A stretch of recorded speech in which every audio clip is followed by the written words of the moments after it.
Okay, we're almost on now.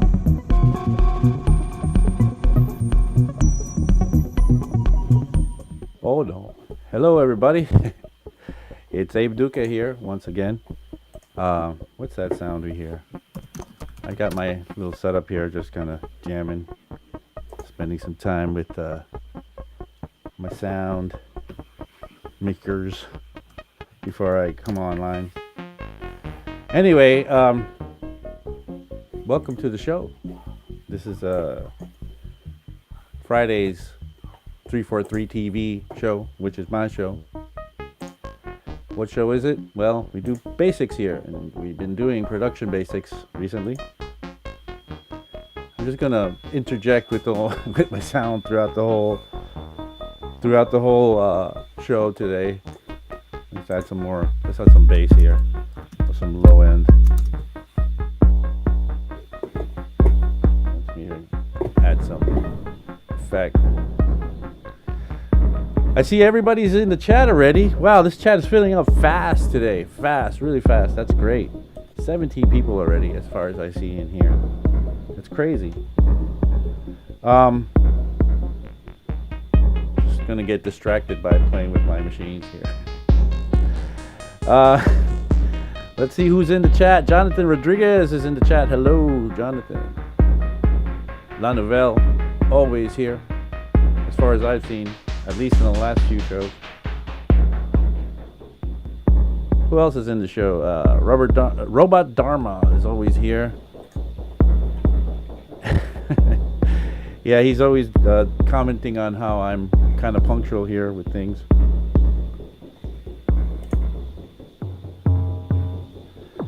One minute and a teacher will begin to speak. That's funny. Let's see, TWD Industries says, good afternoon. BPMF is sitting and standing by. Let's see, who else is here? John Selway is here, and Andrew Duque. Of course, what would show be without John Selway? I mean, Andrew Duque and John Selway and BPMF. Well, Zen Clef is here. Hey, Zen. And I already got 7 likes. What are you guys doing to me? I haven't even done anything good. And you guys already... You want to give me some more likes? Anyway, let me stop this nonsense and let's get to the show how it should be.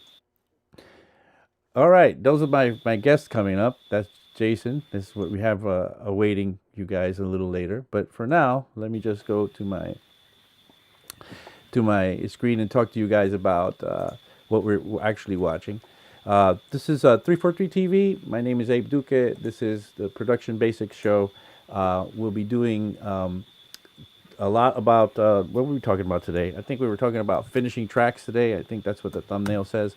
But a little more about 343 TV. Well, we come from 343 Labs, which is a school. We have classes on all sorts of topics, including mixing, mastering, production of all sorts.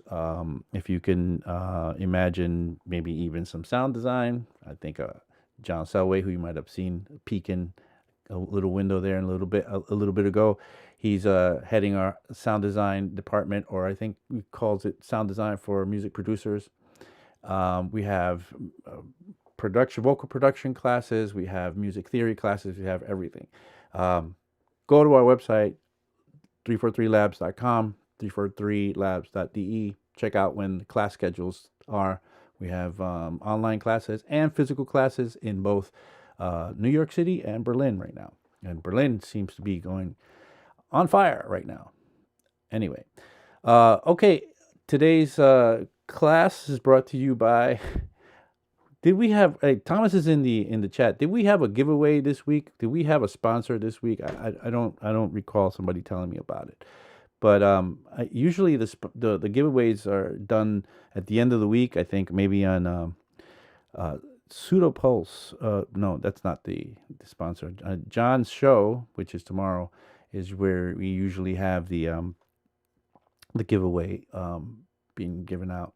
Since it's the last show of the week. On Sundays, we usually just do reruns. Except one Sunday out of the month, we have feedback sessions. Anyway, so here we are. Let's get to talking a little bit about our subject for today. So today's subject is really we've been dealing with this whole idea of like taking the, going through the process, and mainly we're dealing with the mental process of getting a production done. We have dealt with, getting the right mindset. We've dealt with laying our ideas down. Last week we talked about arrangement, and let me just do a little bit of a review on what last week was about. We talked about some. Well, here's me in my text again. Your work means nothing without an arrangement, meaning that your everything you do, all your jamming, all your collection or gathering of parts and everything, and as good as you feel about the loop that you might have going, nothing really is anything real until you have an arrangement. Okay, get rid of that. I like to use the things that I write down on here. Let's see what we have here. Tell a story while you take them for a trip. I can make that a little smaller. Tell a story while you take them for a trip. And basically, that's the idea of, what's at least in my mind when I'm trying to finish out an arrangement. I'm thinking about telling a story while I'm taking them on a voyage of some sort. Just kind of reviewing here what we talked about last week. Let me see. What else do we have? Oh, yes. We talked about 3 different methods for arrangement. We talked about a method. Okay, I just took my yellow off, my border off, and put that back. We talked about the template method, which is basically find a track that you like, that you respect, that you believe is correctly arranged, and set it up and lay it down on the on your in your DAW, and lay it out on your arrangement page, and have it kind of be there as a ultimate kind of template for how you're going to lay out your material. So if it starts with some sort of intro kind of string thing, maybe if you have something comparable, you could start with that, or if not, maybe pick another track for a template. Or if it goes into a kick drum for 8 bars, then maybe you should try that. And it's not that you should be going around copying arrangements, but it's a good way to kind of get into the vibe, or get into the the behind the scenes look at what arrangements are all about. And then do that for maybe a couple of tracks until you get your sea legs on that. And then the second method that we talked about was the linear timeline build out. So basically you have a timeline, and you imagine what happens first. Okay, I will start it with the bass line, and then after 4 bars I will bring in this first kick drum, and then after 8 bars of that I'll bring in this hi-hat thingy, and then you just keep on imagining and laying down the ideas on a build out, which is a way that has been very traditional for people working with computers and music, even before the DAW was here, meaning before digital audio was here. People were using computers to manage MIDI, and building arrangements out was probably the only way you could do it, say in the 90s or in the late 80s. Using a computer, you just kind of laid out all your sequence information on the timeline, and then called it a song, recorded it, and called it a song. And then the last one was the subtractive method. And the subtractive method actually wasn't the last one. This was, well, it's kind of, well, let's talk about the subtractive method, and then we talk about what I did finally in the end, which is jam it out. What you do with the subtractive method is you take everything, like a big block of everything you've done, and lay it all on the arrangement page. So and cover like as long as you think your track is going to be. So if you think your track is going to be 5 minutes, you just lay down a big blob of everything for 5 minutes, sort of like a gigantic loop, and then go in there. Once that's there, you'll have immediately you'll have this idea that okay, something's happening because there's a 5-minute block or something. And then you go in there with a pencil and start to remove, or whatever tool it is that you use in your DAW to like remove parts, and just kind of chip away, kind of like a like a sculptor does in their with a big block of granite. Okay, so that's a subtractive method. Then last week you saw me kind of just create an arrangement by jamming some parts out and then kind of like, putting it together in a live way, in a live sense, and kind of like just taking pieces of that. Just a little bit of review of what's going on. I want to go into the chat right now briefly just to see what's going on. Let's see, Detroit Rising says hello, Abe. Hello, Detroit Rising. TWD Industry says, note to self, drop Caitlin and Teasel into my timeline. Okay. I guess there's some inside talk about stuff. John is talking about Upcode Vision Sequencer in the 90s. Had a feature similar to clip launching in Ableton Live. You could trigger patterns on the fly and arrange in real time. My favorite MIDI sequencer of all time. Good to know, John. Somebody built similar into Renoise a few years back, specifically to allow you to for APC compatibility. Cubase, right? Cubase was awesome. BPMS says Cubase. I remember earlier there was this I don't know what the program was, but it was on the Amiga, and I remember watching guys in Program 2 Studios using an Amiga with a software that was kind of really kind of clip based in a way, or kind of scene based more than timeline based, which is kind of cool. I used to use if everybody's just blurbing out all their old DAWs or old sequencers, I used to use this one on PC in the 90s called Sequencer Plus Gold. Voyetra, I think, did that. That was my main sequencer for a good 3 or 4 years. The Sequencer Plus Gold, early 90s to middle to late 90s. When I think in the middle 90s or later 90s, I switched to Cubase and Logic finally, until Logic was taken away from me. And what I mean by that is that I used to have Logic on a PC, and then eMagic got sold to Apple, and they said no more PC. So I was like, I just bought Logic. I had just bought the whole thing, and suddenly I realized now I'm not going to get any updates, and I was pretty sad about that. Anyway, so Syntec for Commodore 64 was not John's, but BPMF's first. Robert Dharma Noise Tracker is the Amiga one in my mind. Okay, that sounds familiar. Messiah for is it Messiah? Messiah. No, there's just MSSIAH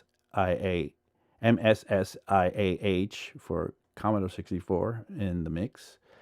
Yeah, everybody's kind of dropping in their and keep on dropping them. And by the way, I haven't said this today.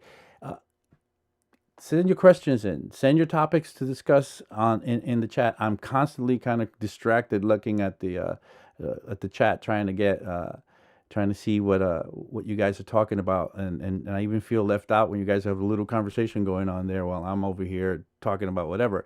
And I'd like to get drawn into whatever you guys are doing. I really want to make this as interactive as freaking possible, so that we can have a good time. I mean, I like to say, and I like to kind of think of this as I'm visiting with you guys, sort of like my weekly visit with you guys. Okay, let's see. Again, yeah, if you could hit the like button, that would be also nice. Or the dislike button. I don't care. Dislike button is also allowed. Yes, BPMF says this is my support group, and it is. Yeah, so let's get to the topic of the day. So the topic of the day, I have more of these text things. I kind of fell in love with the idea of being able to drop text on there, because it really makes it easy for me to remember what I'm talking about. I want to make finishing right in front of my face there. Finishing. Okay. I'll turn that off. Finishing, that's the topic of the day. We're talking about actually bringing it home, making it happen, making the tracks finally a reality. We've discussed a lot about the whole fear that goes into actually getting an arrangement done. And part of the fear is that, you don't want to commit, or you just have the fear of commitment, because, whatever you decide to do with a track, it kind of just lays it out as a final kind of piece of work that will stand in time to represent what you wanted to have, released. And I know that I have had tracks that I've made that I was a little bit disappointed in myself later, years later, listening back, thinking I could have been better, or that could have been different, or maybe even I was slightly embarrassed about stuff that I thought at that moment was kind of cool, but turned out wasn't. But whatever, you have to take that chance, and you do have to do something, because any track is better than no track at all. See how I did that?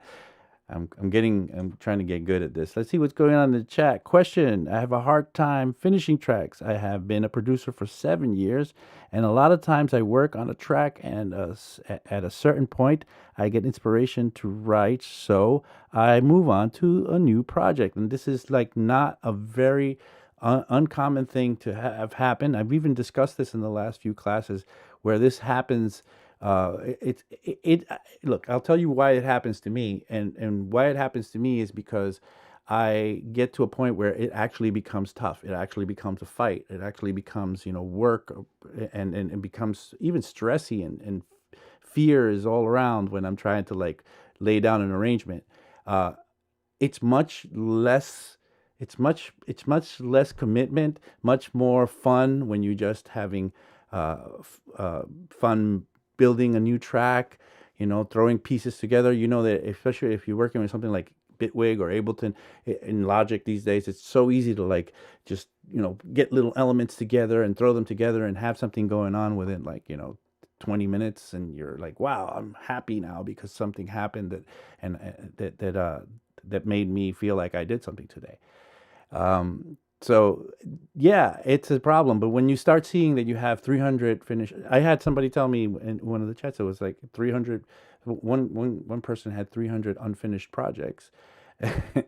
When that starts happening, you start realizing that that's kind of your escape valve into, just feeling productive. And that was Pseudopulse who asked that.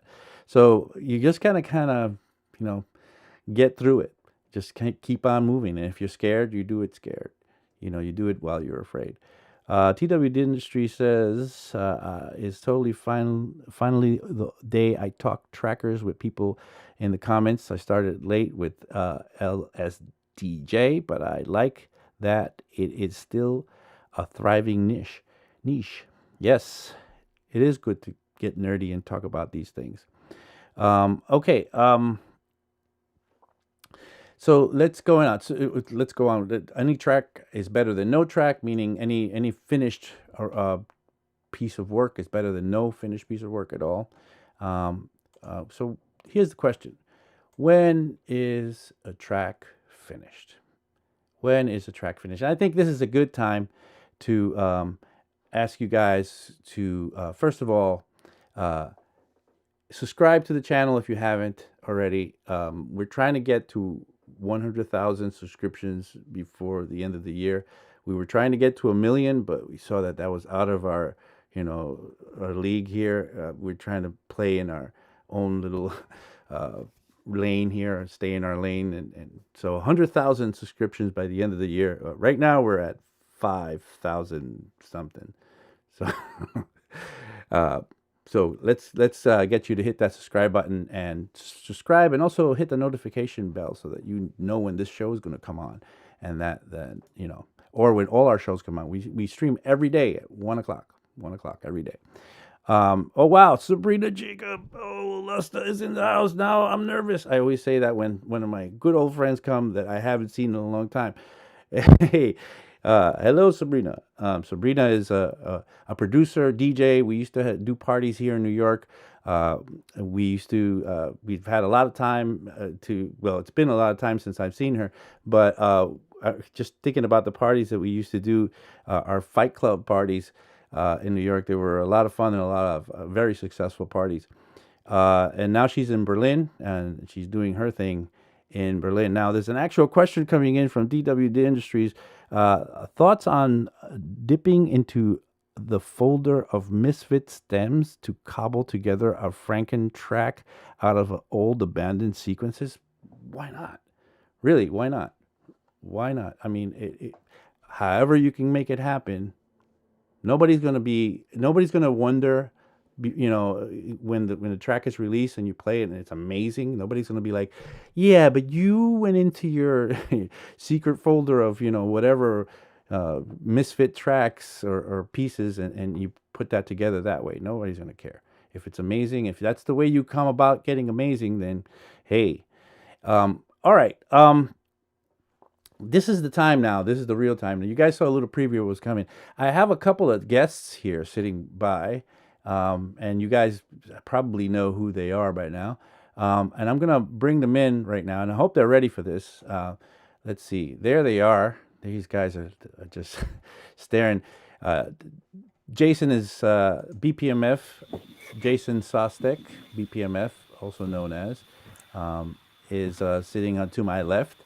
And you guys know who's there to my right. It is John Brinton Selway. Yes, people don't know that John's middle name is Brinton. Now they do. Hold on. Did I unmute you guys? I need to. Yeah, you guys are unmuted. Did you unmute me? Yeah, you guys are unmuted. Hello, BPMF. How are you? And hello, John. Hello, Abe Duque. Hello, Selway. Okay. What's up, Jay? Yeah, Jason's voice is not matched to his picture for some reason, but that's okay. We can still hear you, and you look Trying this new fabulous. technology. I got a delay on. You're leaning. That's better now. You're leaning into the camera so you could see your eyes. You could see deeply into your eyes. Now, the reason I have these handsome gentlemen sitting next to me, to my left, to my right, is not because they're so handsome, and it would probably give me better ratings on the show, and people will watch more because I'm surrounded by beautiful men. It is more because these guys do have a lot to contribute to our topic of the day. The topic of the day being, what is the topic of the day, John? Do you remember? Finishing your sentence. Finishing tracks. We're talking about You finishing can hear me, tracks. right? Yes, of course. Okay, good. So John it's been around for a very long time, and so has Jason. We all come from about the same decade or thereabouts, within maybe a 5-year kind of time around how old we are. I won't embarrass us, but we're in our late 30s now. I'm sorry, guys. I blew you guys up. Anyway, we've been making tracks forever, and John and Jason have been. I don't know. I don't know. Together, we probably have. I don't know how many releases altogether, and that's the tracks we've done apart, and that's the tracks that we've done together. As we've all worked together. We used to do lots of work under the Rancho Relaxo All Stars moniker, which we were kind of just having fun and making lots of really fun music with. Jason, or BPMF, and John worked together on a label, a very successful and super current even label called Serotonin Records. And they do all that is electro. Oh yeah, that's the Serotonin logo. And Cool T-shirt. I did do that on purpose. Right. So hey guys, maybe you guys could chime in here and talk to us a little bit about what we're talking about. So how do you get to finish your tracks, Jason, BPMF, Sostek? Well, Jason has a particular situation. Go on, Jason. Well, I like the way you put together the series, because you got things cut up into various stages of the production, and I think the most important thing is to actually mentally decide that this track is in its finishing stage.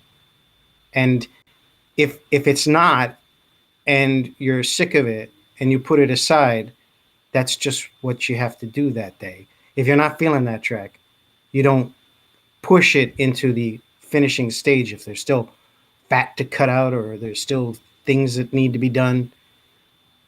when you get to the actual finishing stage, there are tricks and techniques to psych yourself into saying, this is done. This is all I'm going to do with it. But I think the most important thing is being honest with yourself about whether you're there yet. And a big piece of that is saying, I'm sick of this track. It needs to take a rest. And if you never get back to it, maybe it was never meant to be. And maybe I actually disagree with the any track is better than no track. You would. Maybe, may, maybe you're if one good finished track requires from your method 10 unfinished abandoned tracks, maybe that's just your creative process. Maybe that's okay. Right? So the skill is in what track am I committed to? What track am I still feeling and it's finishing time for? And then we can talk about the tricks to keep you motivated during the constantly expanding finishing phase. But if you don't make that choice right to begin with, it's just excruciating. That's Okay. my John? experience. What do you have to add to that, if anything? I was just thinking about how if you don't have a clear goal in mind for what you're doing with the music, then it makes it harder to reach the goal. So not all of us are doing this professionally. And if you're just doing it for yourself and you're just in the learning stage or you just do it as a hobby, you don't expect to like put tracks out and make money. And,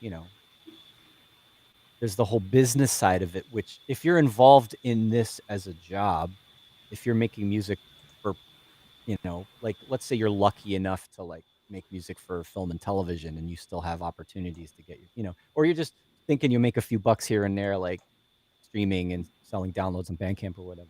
Like, you gotta, if you don't have a timeline, if you don't have a, like, my next release date is X to shoot for, it's hard. You have to find other motivators for yourself and then, so if you're not doing it for a particular reason, you don't have to actually finish it 100%. You can give yourself the freedom to just let it be what it is. And if you didn't make it to the finish line, then you have time. No one's breathing you down your neck saying, you better get it done, and No, you can take nobody your is. time. Yeah. So for me, like, nothing is done ever until it's like solidified in some form of distribution. So like, whether I put it up on my SoundCloud, just for whoever subscribes to me follows me on SoundCloud, or whether it's going to a distributor or to a label or whatever, or if someone's asked me to do a remix and they need it by a certain day, like, it's never done until it's out, because there's I've actually always a reason to go replaced back and tracks on SoundCloud yeah, and on sure. Bandcamp. Some- I've okay. remastered tracks that I already released on Bandcamp Mhm. because they weren't really done. Right. So So that's kind of, this idea yeah. of finished is already Right, right. So I think on the first one show of these series, I went into a bit about how I don't these days, especially these days, I'm not interested in finishing the track to like sell it and put it out and to even that I turn on my equipment and I often just sit there for an hour or two playing and making sounds and then just walk away and then come back the next day and do it again. And that's kind of just a distraction or a good hobby or a good kind of like a meditation, I like to call them, that kind of helps me kind of relax, and that's all I do it for these days. But there was a time when money was part of the whole equation, where I had to deliver productions in order to like secure more gigs, or even earlier on secure when you made productions, you got paid for it, and quite handsomely at points. So you would make productions to like finance your life, and that's a strange kind of place to be in, when you have to kind of like know that, well, this is what I have, this is all the time that I have in a day, and then if I don't spend some of it thinking about how I'm going to make money, then I can't, finance my life. But if I spend my time at, Walmart working as a greeter, um, then I won't have time to make music. So I got to make music kind of pay me. So you kind of, it's a very strange position to be in. Or even if you're not that far into that, you still have a goal of like just finishing a track. Well, that's just really all about the mindset of what you're actually doing this for. So we have a question for you guys from Detroit Rising. He says, how do you work collab together on a track now? Software, what is the process? Who does what? And that's for Serotonin, I guess. Well, Or we any of don't. us. Well, I think it's I We, think it's to you guys because you guys are here for the first time in a live stream together, just talking. I mean, this is a chance. People, this well, is history. This is history being made right now. before COVID, we started some tracks together, and we were physically present with each other using John's DAW and some gear, and then they're left in various states of unfinishment, and some of them have been polished off since then via DAW file sharing, and most of them sit there unfinished, like most of our stuff. Well, in this case, it's, we've been busy or distracted with life over this whole, COVID life change, right? And, in order to get these things, like as far as, all right, I'm going to diverge here from a little bit because while we were talking, I started thinking we're talking about this whole mental space that we're in and like having goals and like what, how to think about being in the right frame of mind to get something done. But there's also like the techniques in terms of like, the practical techniques of and musical techniques and arrangement techniques and things to help you finish a track that we should probably talk about too. But as far as like, how would we finish what we started when we're not together and we're working remotely? Um, and then also, how do we decide when we're working what is finished and what needs to continue to be worked on? I think that's an important place to investigate. But so like Jason and I, a lot of the stuff that we did in, within the last year or two, we'll end up kind of just jamming with hardware. We'll have machines synced up with Ableton Live, and Jason's doing his crazy BPMF style, and then I'm being maybe a little bit more sound design, constructing and building up things in the computer. We're kind of jamming together and capturing lots of audio and making a lot of work for ourselves actually, because we have so much material to go through and find the good part and do the edits. So that brings up one thing, is that the more writing you do, the more creation you do up front, the harder it is to maybe it's a bigger challenge to whittle it all down into a finished product. So if you're just if you're just starting out here, or you're at a point where you're producing and you're finding it hard to finish, maybe you should keep it simple in the beginning and try to lay out a finished arrangement with fewer elements, and then kind of look at that big picture. And then, okay, now I got 5.5 minutes with the beginning and middle and an end and a couple of breaks and some things and some melodies change and some sounds come in and out and some patterns change. And then you could be maybe like 80% done, 90% done. And at that point you're like, all right, I think I might be done, but I'm not sure yet. Let's give it some space. And then you give it, forget it for a couple days or however long while you start some new ideas that you have. Or if you're in a collaboration, like I might do some work on it and send it to Jason, and he'll listen to it and he'll give me some perspective that I didn't have when I was caught up in my Make little rough mixes. world. Make rough mixes and Yeah. share them with somebody. Yeah, that If I it's not agree your with that. collaborator, it could be a Give friend, yourself a like DJ. give yourself like, okay, this isn't done, but this is like done first draft. Yeah, Right. you feedback, and especially you got to know who to get feedback from. But we've talked about that. But having a rough mix and then presenting it to somebody, or even presenting it to yourself in a different scenario, like maybe while you're driving your car or while you're on the train with some earbuds on. While you're not in the computer looking at the computer Exactly, screen, just right. the fact that you've just stepped away from it and listening to a 2-track mix that you can't tweak while you're listening to it. Right. that is invaluable. You get more information from that than you would staring at your computer for hours and hours.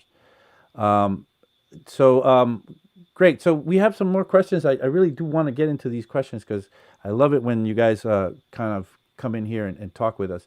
How do you feel, and this is for all of us, I guess, about arbitrary deadlines as a motivator? I'm thinking of challenges such as RPM month, 10 tracks or 35 minutes of music recorded and burned to disk in a month of February. I think right now, as we speak, we're in October, Beats. Beattober. Beattober, yeah, right. We're in Beattober. I think that's a TAETRO creation where he's challenging Yeah, I think everybody he does to that make on Instagram, right? right, to make a beat every day. How do you guys feel about that? That sounds great. I think arbitrary deadlines, if that's like I was saying earlier, like someone might ask us to do a remix and then they said they need it in a month or 2 months. And so you have to measure your time and figure out, when it needs to be done by, and that gives you a target. If you don't have that target, make it for yourself or, join one of these online challenges.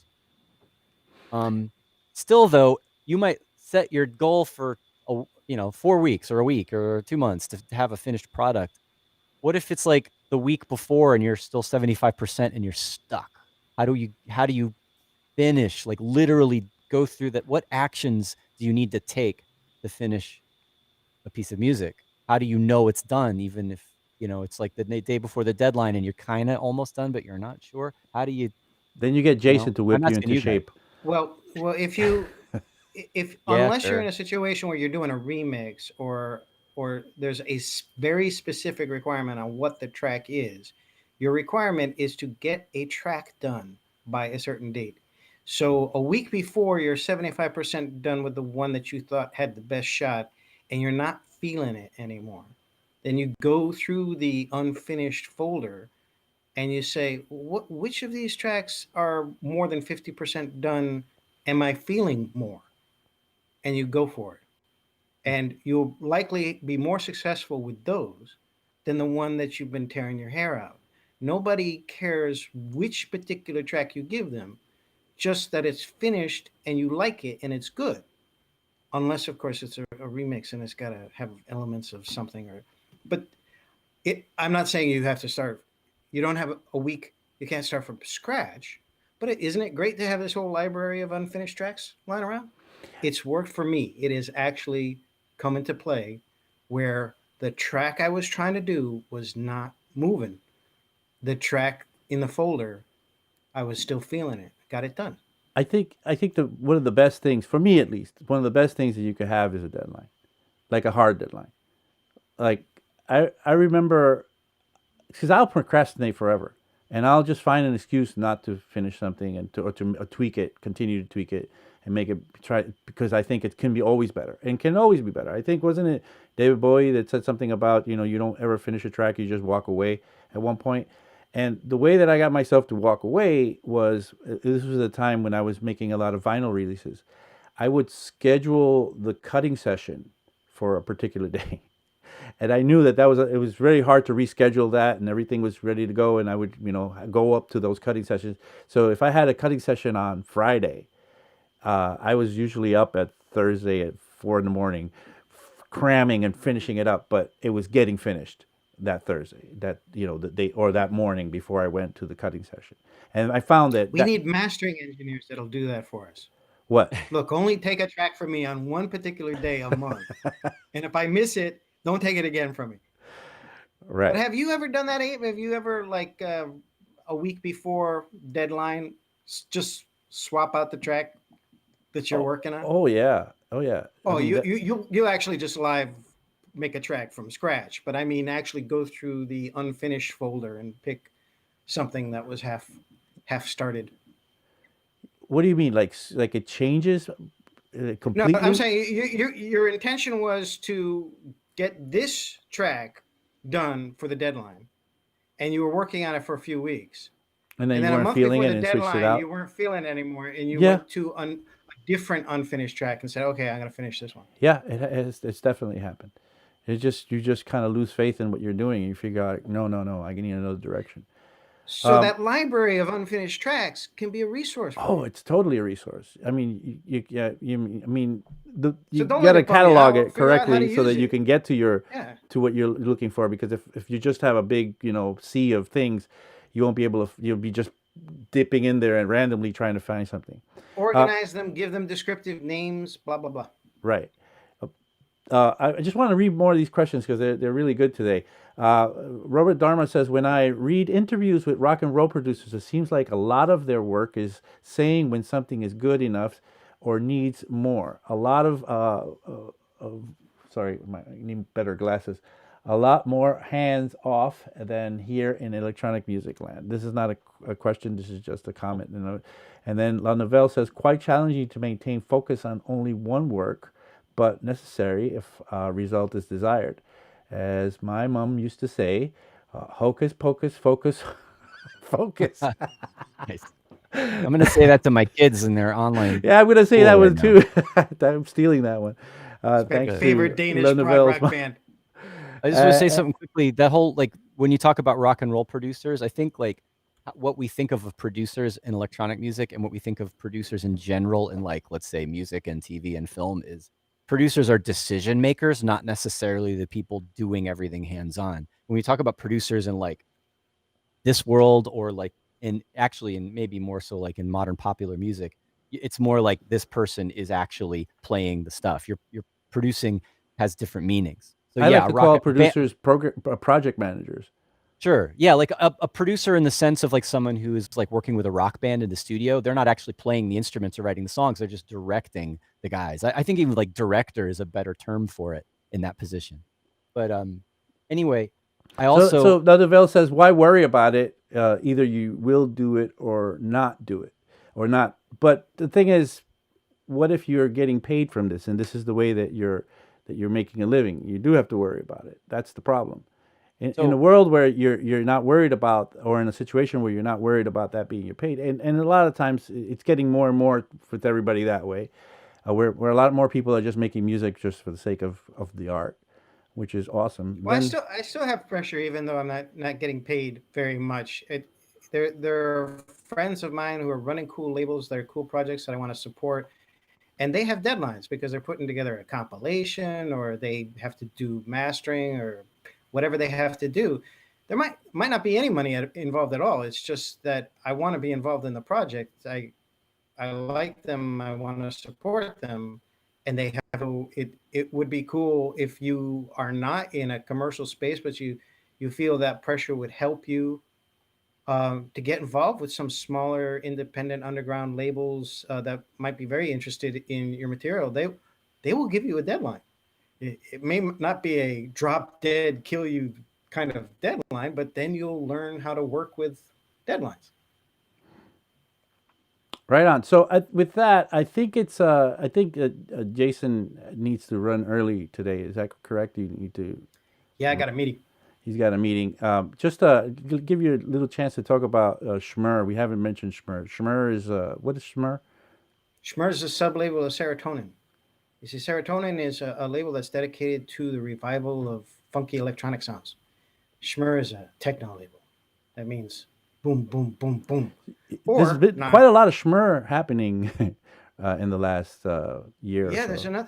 there's another Schmur coming. Yeah, the Schmur was we did 3 releases in the 90s, and then we went to bed when I semi-retired, and then I came back and because we Schmur was always dedicated to live produced with gear techno, because that's pretty much mostly what we did in the 90s. And it came back because I there's like so much of that now, and a lot of it is really good, and a lot of it is even better than anything we did back then.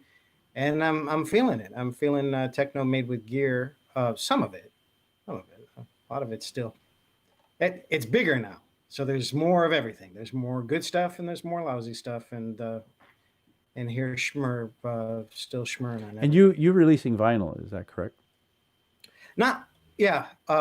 We've done a few digital only releases, and we'll probably do more. I'm not sure exactly what the future of vinyl is at our level. We are an underground label that doesn't sell very many copies, but I'm still trying.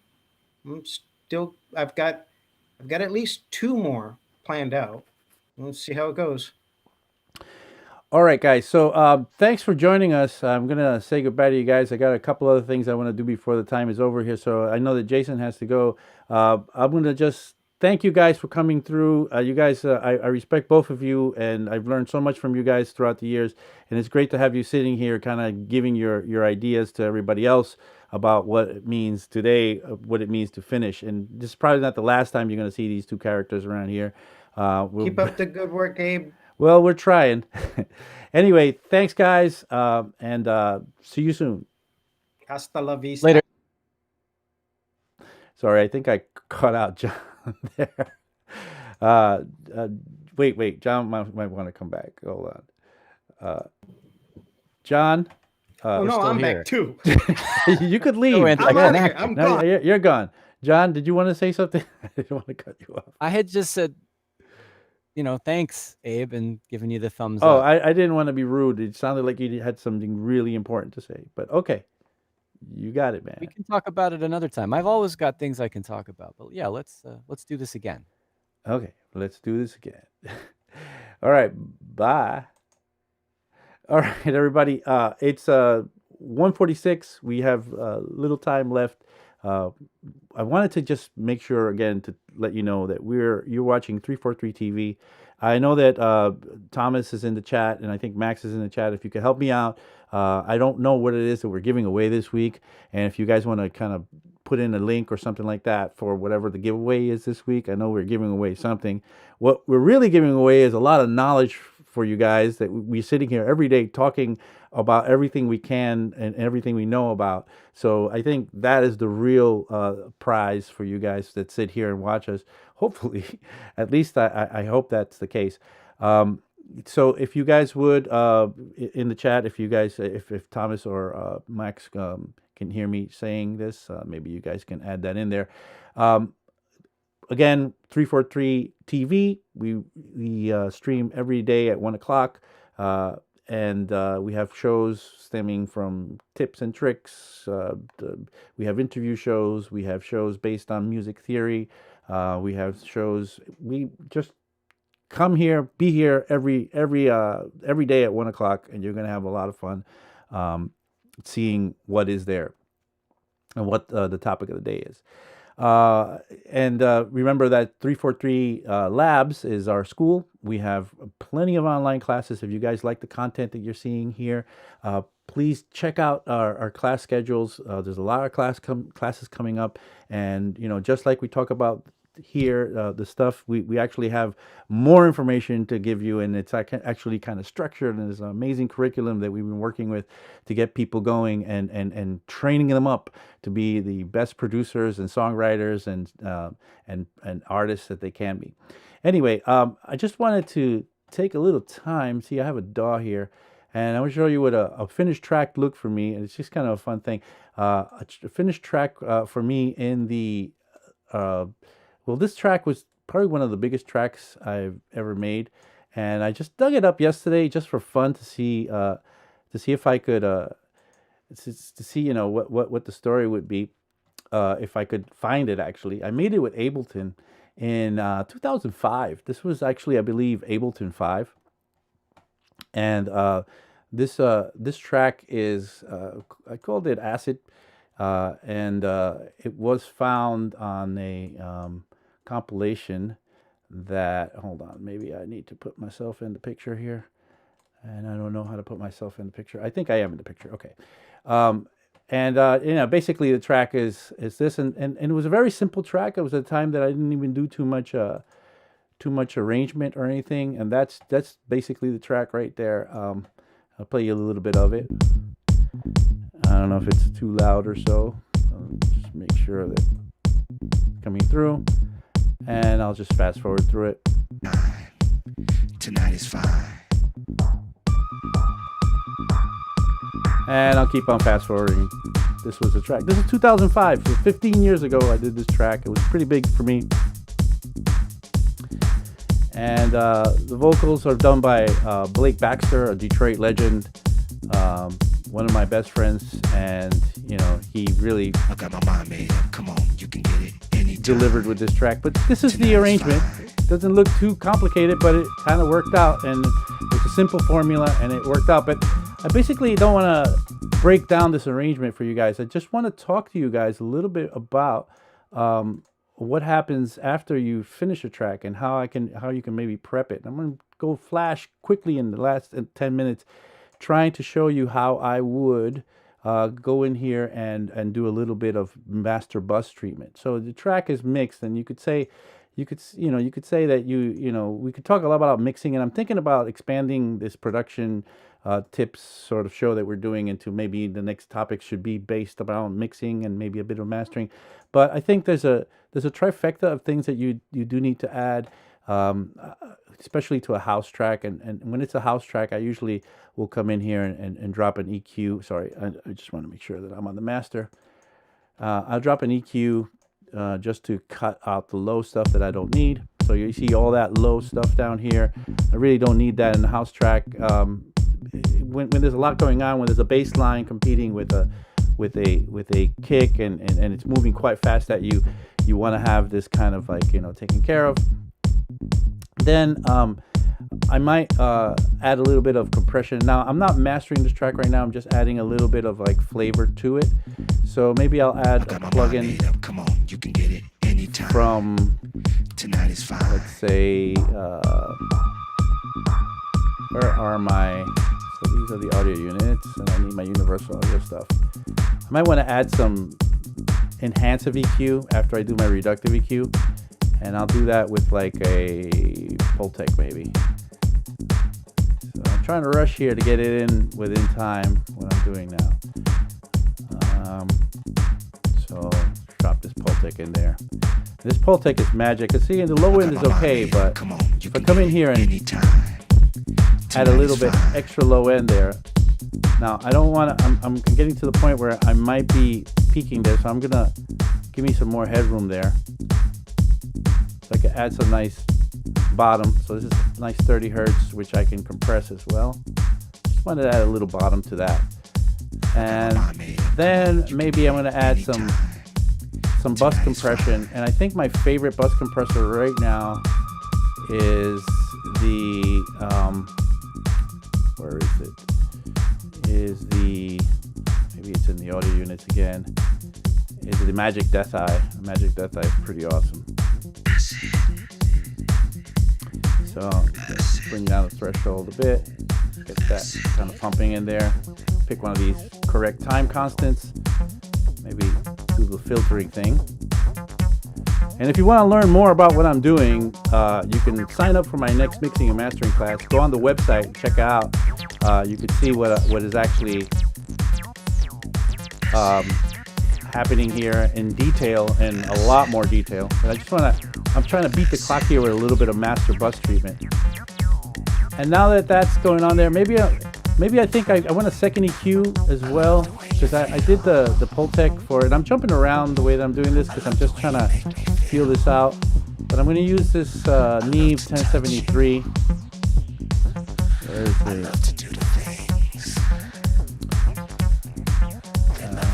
Let's see, 1073. I'll drop that in there.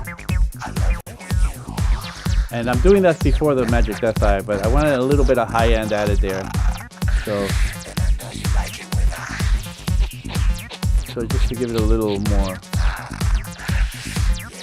And then one last thing, and this is just to bring up the level. This is the thing that's going to make it the most competitive from all the things that you can do to these tracks, which is add a little bit of limiting in there. And I don't want to squash the living daylights out of it, but I do want to bring up the level so that I could have it compete. And now with all that together, and this is sibilance in there, and I could hear some actual sibilance in there in the vocals now, and I feel like I should use a de-esser. And we have some time. Let's just jump in there and use a de-esser. I'm gonna grab the Pro DS, drop that in here. And while he's talking, I gotta jump where I think it should be right here. So and I should do this in a mix, but I could take care of the sibilance in the mix better, but right now we don't have any time to deal with that. So I'm going to take all this sibilant sort of sound, as you could hear. I'm auditioning the sound that I'm going to get rid of, and I'm going to go back and put it in there.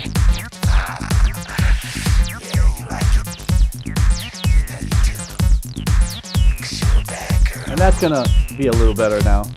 So now let me bring these together and see if they do any, group them together so I could turn them off. And this is a lot flatter and not that interesting.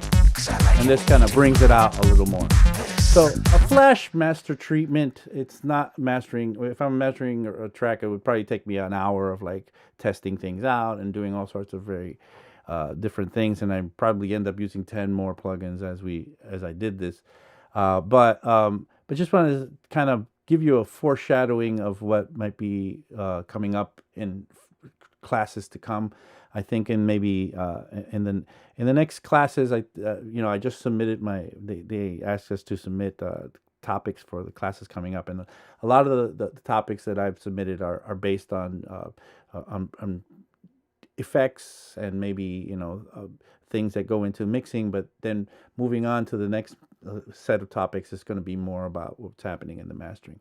Let me look at the chat, see if anybody's saying anything. There's a woohoo in there from BPMF, who's supposed to be in a meeting right now. Lanavel says it's fun.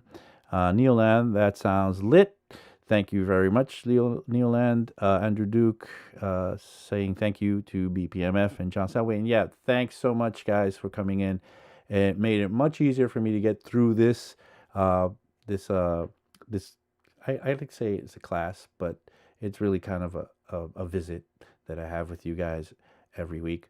I'm really happy. I gotta say, I'm super happy that when I first went on, when we just started the show, just even when the start screen was on before I came on, I already saw a few people sitting there, kind of waiting to come on and be part of this community we have here.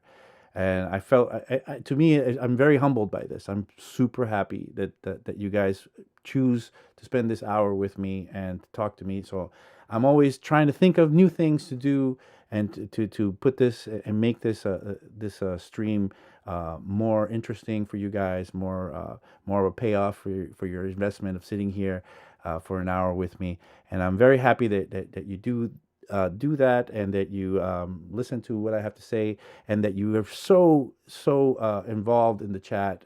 I get a lot from you guys while I'm talking. When I first started the streams, it was very stressy to like monitor the chat and monitor the tech that's going on and be able to talk to you guys. But now I'm sort of getting kind of good at it. So it gets really, really important to me to be able to look down into the chat and see Pseudopulse saying thank you to me, and Nanavel say thank you to me. And I'm like, wow, yeah, thank you guys, really. Thank you guys for coming here and making this a great time. Remember to subscribe.